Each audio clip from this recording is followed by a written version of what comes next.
Hello and a warm welcome to Agric Economy on ARCN Television, Mabushi, Abuja, Nigeria. I am Khadija Oluwatoyin Amin.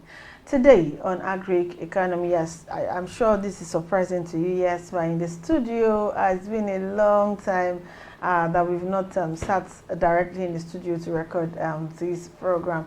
Our guest is with us in our usual economist in the house, who's always bringing us to the know as regards economic activities and topical issues when it comes to agriculture. He breaks it down and of course it becomes something understanding to everyone at home. But quickly, before I'll bring our guest up, our topic for this week is going to be us looking at the link between industrialization and agriculture and how it affects the economy. Of course, the benefits, advantages, and disadvantages. Before I call in my guest, quickly, I'll go on a short break so that we'll take you through what we mean by agriculture and industrialization, where they meet, where they connect, and what this means to the Nigerian economy. Stay tuned.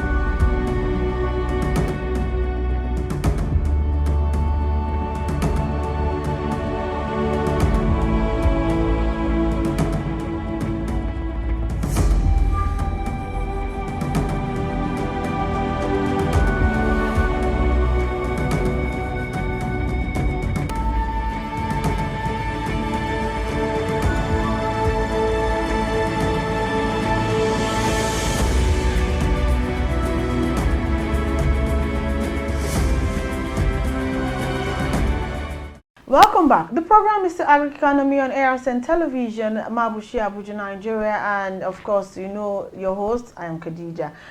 To discuss this topic with us on this week episode is Mr. Gabriel Dakulo. Welcome to the program, sir. Good morning. Thank you for having me. Yes, it's been a while. Received you. Yeah, It's exactly. always been in the comfort of your office. Welcome again to our studio. We've talked about, if we all know industrialization has to do with the industries, looking at the pronunciation of what that is in itself.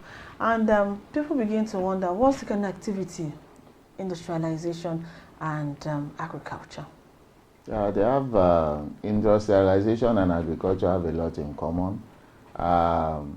Agriculture helps to boost industrialization because some of the raw materials that industry needs has to be gotten from agriculture, and some of the byproducts of industries are used by agriculture. So the products and the outputs of industrialization also comes from agriculture in the sense of exports to bring in foreign exchange, and from industries also importing materials from the foreign exchange that agriculture has already brought into the system. So the industrialization and agriculture works hand in hand, they are interwoven. And for a country that has both of them at the uptake, it will definitely and seriously benefit the economy of that country. Okay, looking at the benefits, we've always heard that looking at a country like Nigeria, we've moved at some point in the history of Nigeria from agriculture to oil, Yes. and then now the government is trying to, dive back to agriculture. Of what benefits is this going to be? Looking at the industrial angle of it. Actually, it's a step in the right direction. I'm not faulting the deviation to oil industry while leaving out agriculture. Nigeria will have progressed greatly if it has been run side by side, because the movement to oil economy in the 60s and 70s actually affected agriculture and relegated our agriculture to the background. Nigeria before then used to be one of the highest producer of palm oil and some other crops, and you see the pyramids in Kano of groundnuts and so many others, like the cocoa plantations in the west and so many others.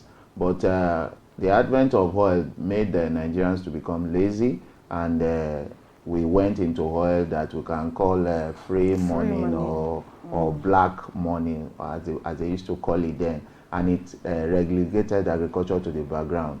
And most of the after effects of this oil industry boom is what Nigeria is reeling in now, and is what is causing severe depreciation, severe unemployment, and most of the challenges that we now face due to our economic fluctuations. Because as oil fluctuates, Nigeria's economy fluctuates, because we are 70, 80 to 90% dependent on oil revenue. And the advent of the previous administration tried to look at how we can go back to agriculture while not relegating oil and gas to the background. But one thing is very significant. Agriculture all over the world has moved ahead. Industrialization, even in agriculture, has improved and has increased tremendously.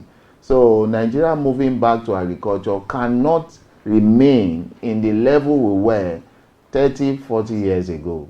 We need to step up if we are to compete, because we used to hear the stories that Indonesia, is it Philistine, Malaysia now they are now the largest producer of palm oil. They used to take their seats from Nigeria in those days. But today, we cannot measure up with them when it comes to production. So in order to meet up and to go back to global reckoning in some of the agricultural products that Nigeria is well known for, we need to step up the game. We need to ensure that more attention is given to agriculture, and also agricultural outputs, agricultural techniques, and also agri technology and research. So Nigeria has a long way to go. Good thing that the present administration has declared an agric revolution. I hope and I believe that if that can be done, it will really start bringing agriculture back to the position where it's supposed to be.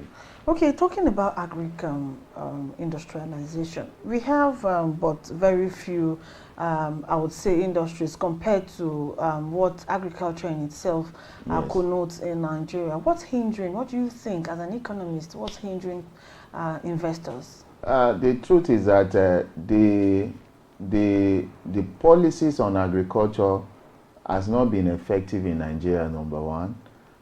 Two, the Land Use Act has not really enabled most farmers to be able to have a grip of how to use the land as a tool for investment in agriculture.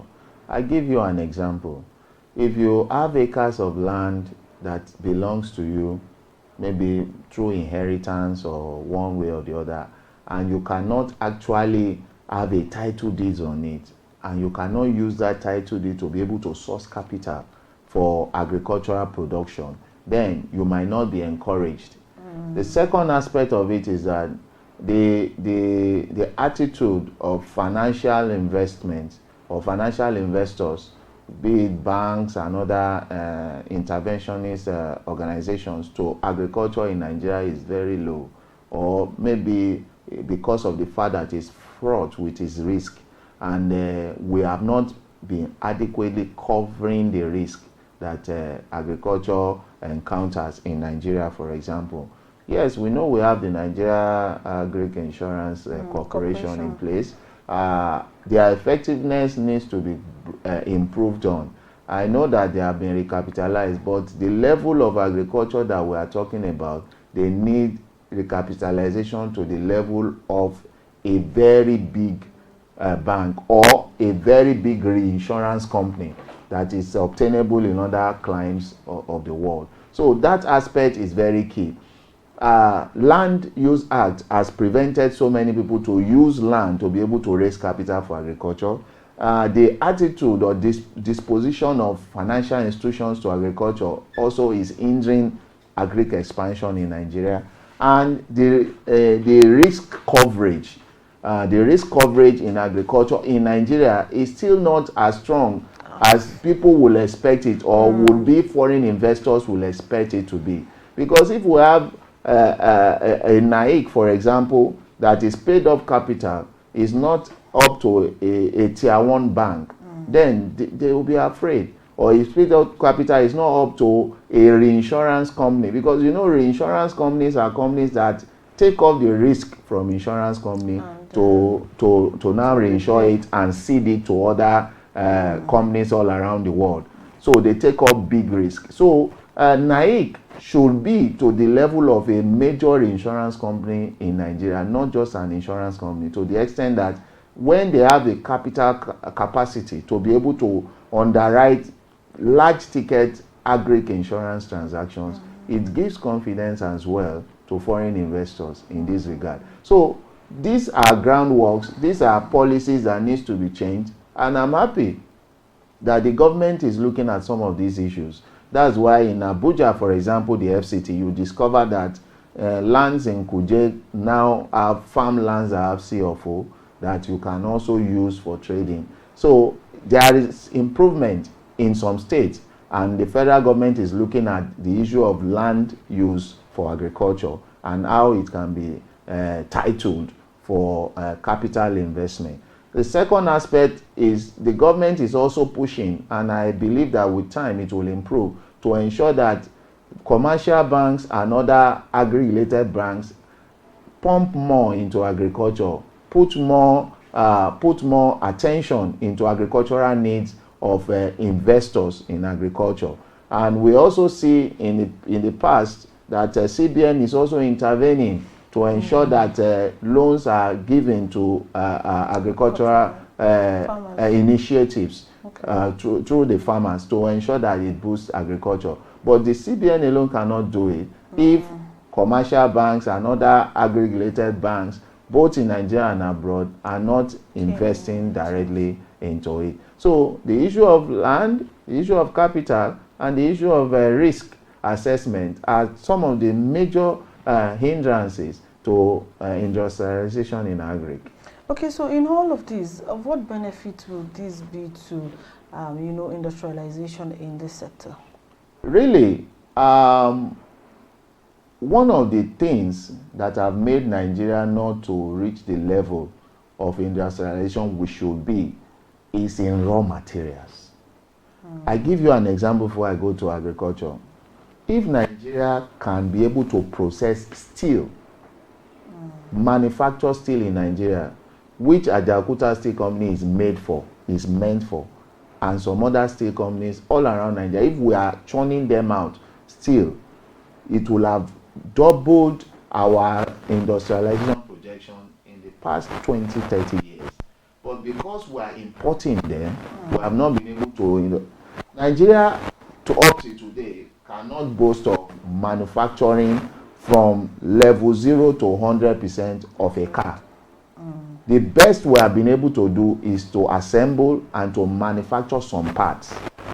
But when we have a burgeoning steel industry in Nigeria, we will manufacture all the parts, from the steel wheels to the iron rods to the absorbers to whatever level, because we have the raw materials to do it. What agriculture does is to provide necessary raw materials for the industrialization of countries. And if they are neglected, or if they are not fine-tuned, those industries that are supposed to collaborate with agriculture in Nigeria to get their raw materials will source it elsewhere. And when they are sourcing it elsewhere, it will put a strain on our foreign exchange and our foreign reserves, and it will ensure that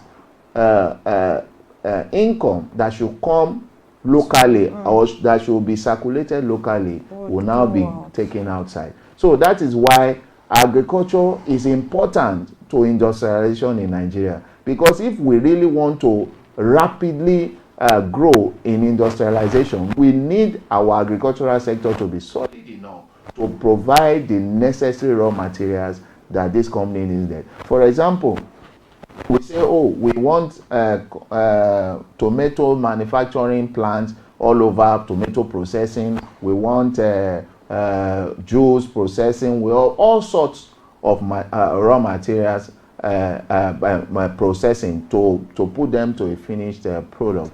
But we need the raw materials to be in place so that when these products, when these machines, this industry starts operating, they will not have lack of raw materials to back them up.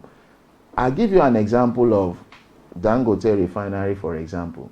It is a shame that Dangote refinery needs to be importing crude from other countries, whereas we are producing crude in this country. That can suffice for an agricultural industrialization if we do not have the capacity to supply the raw materials that these industries need to put up a finished product. Okay, yes, quickly, let me hold your thoughts. This is now time for us to go on a short break. When we return, the program continues. Stay tuned.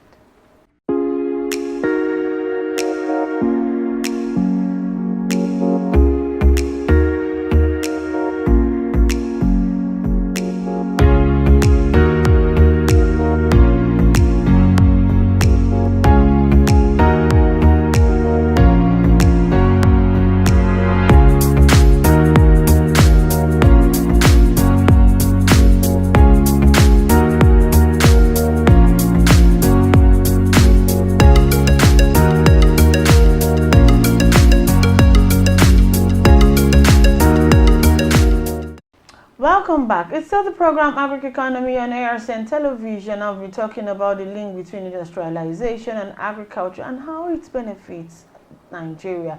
And there's so much has been said from, ensuring that we have industries that would, make use of the raw materials that the agricultural sector is going to be churning out for so many benefit for the country. Talk about guests as cited example of Nigeria not being able to say a production of car from from the scratch to the 100%. And if we cannot only achieve this, how do we go about production of tractors and other things needed for agricultural industrialization going forward, sir? With all of these, with all of this said, with all of these example, we've seen the revolution. The present administration has talked about revolution. It's not a thing of whether we like it. Is whether we like it or whether we like it or we like it. It just must happen. Agriculture has to come to a stage of sustainability in Nigeria. What do we do going forward? The federal government needs to walk its talk. There are so many things that needs to be done when it comes to agricultural revolution. What it means is that we are aiming to make sure that there is food security.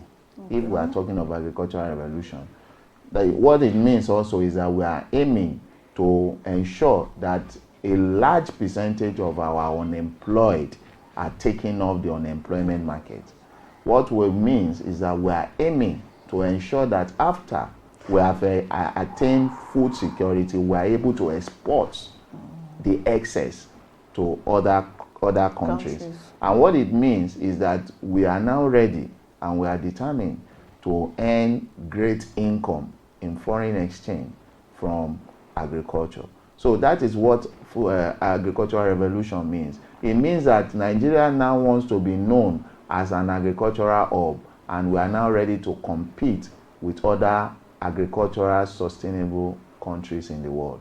So the country needs to put so many measures in place to ensure that this can be attained over a period of time. The government has said they are going to provide land. The government has said they are going to provide expertise. The government has said they are going to provide capital and as well as training. This has to start coming up. Youth needs to be engaged. People that are already in agriculture need to be encouraged to improve on what they are actually doing now, that is increase their capacity. We cannot rule out the use of machinery and technology in agriculture. We need to start putting them in the front burner. And apart from that, collaboration is also very important between the federal, the states, and the local government to ensure that whatever plan that the federal has is trickles down to the states and down to the local government, so that the three tiers of government are on the same page when it comes to agricultural revolution. The government, at the federal level, cannot be saying this is the way we want to go, and the state is saying no, we have our own way, and the local government say no, this is not the. So there must be a synergy between these three arms of government to ensure that the policies on agri is it trickles down and is holistic and is effective and is properly monitored to ensure that the gains start coming out and the country benefits from it on the long run. Okay, quickly before we round off the program for the week, what do you think is the relationship between industrialization, especially when it comes to agriculture, and economic growth? Yes, if Nigeria can tap into its agricultural reserves and the benefits, it will greatly improve our economy. Before, we are known to be a mono economy that deals mostly with oil and gas being a major revenue earner, whereas agriculture can take up that position. And when we have other sectors that Nigeria can enjoy sustainable development from, then when we're having fluctuations with oil and gas or revenues from that sector, revenues from agriculture can boost Nigeria's economy and make sure that we gain and improve on our GDP. Agriculture has a lot to offer to Nigeria. It can reduce the insecurity in the country. It can reduce the unemployment in the country. It can reduce our foreign exchange earnings, and it can increase our foreign exchange earnings, and it can also put Nigeria on the spot in global level when it comes to production of some certain crops. So that is why the attention to agriculture should not be mediocre. It should be a holistic approach that is proactive enough to be able to bring out the desired results. It should not be about talking, but walking the talk, because agriculture in Nigeria has a lot to offer. We have arable lands that for today are not being used. So when we are talking of agric revolution, we must look at the whole value chain of what agri can do for us. For example, look at those that are producing fertilizers today. The fertilizer supply we have in Nigeria is still not enough. Dangote refinery has an arm that can produce fertilizers, and they have started producing. Even at that, if they finish supplying Nigeria, they can also export abroad. But when the fertilizers are available, are we actually using them? So that is part of the things that we need to look into. We are making opportunities now, but are we taking advantage of those opportunities for the benefit of improving our agricultural practices? Now, we are talking about mechanization in agriculture to ensure that we have the raw material, the machinery to be able to ensure that Agric runs smoothly and we get the attendant benefit. Have we put machineries in place, just like you said, to be producing tractors in Nigeria or other farm implements, just like it is done in other countries? Any country that want to improve and want to excel in agriculture needs to not only be an importer of farm implements and raw materials, but must be producing a segment of it. That is when they can have the full benefit of what is happening. For example, there are some machineries that can be adaptable only to Nigerian climate. If we do the research and we make the production, and the farmers will easily use it. If you are bringing some machineries from China, for example, if they do not interpret what is being written on the manual on how to use it, you can misuse those machineries and they might not have a longer lifespan at the end of the day. But if it is being made in Nigeria and you are targeting farmers in several areas, you can make manuals and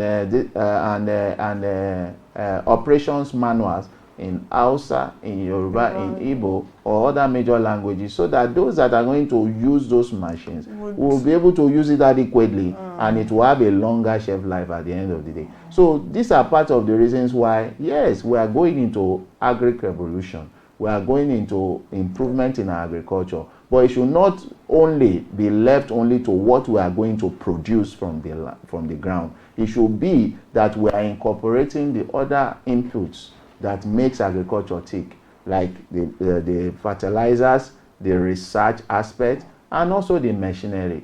Nigeria should not only be importing machineries, but we have machine tools companies in Nigeria before things started getting out of hand. So these kind of companies, if they are interested in Nigeria, should start coming back and be producing in Nigeria as well, and adapt their production of those machines to our environment, so that it can be useful for us. Okay, do you think the issue of improved seedlings come into place when we talk about industrialization here? Yes, definitely. Improved seedlings is very, very important, because we have discovered over time that when we are talking of improved seedlings, we are talking of higher yields, we are talking about higher yields per hectare, we are talking about improved variety of such crops at the end of the day. So, and all over the world, researchers have made it possible for improved seedlings that can cope with climatic changes, that can cope with pests and fungus attacks, and that can also cope with a longer lifespan of those crops at the end of the day. Nutrition. And nutrition as well. So there is no gainsaying that improved seedling is the way to go, even in Nigeria, as we try to ensure that we improve on our agricultural practices, ensure that we're able to feed our teeming population and attain food security. Thank you so much for coming on the program. Thank you for having me. Yes, you heard it. I know that you don't feel like going, but yes, don't worry. The next episode is going to be another captivating one, as I will bring to you another interesting topic. Thank you for joining us for the week. I am Khadija Oluwatoyin. I'm saying bye for now.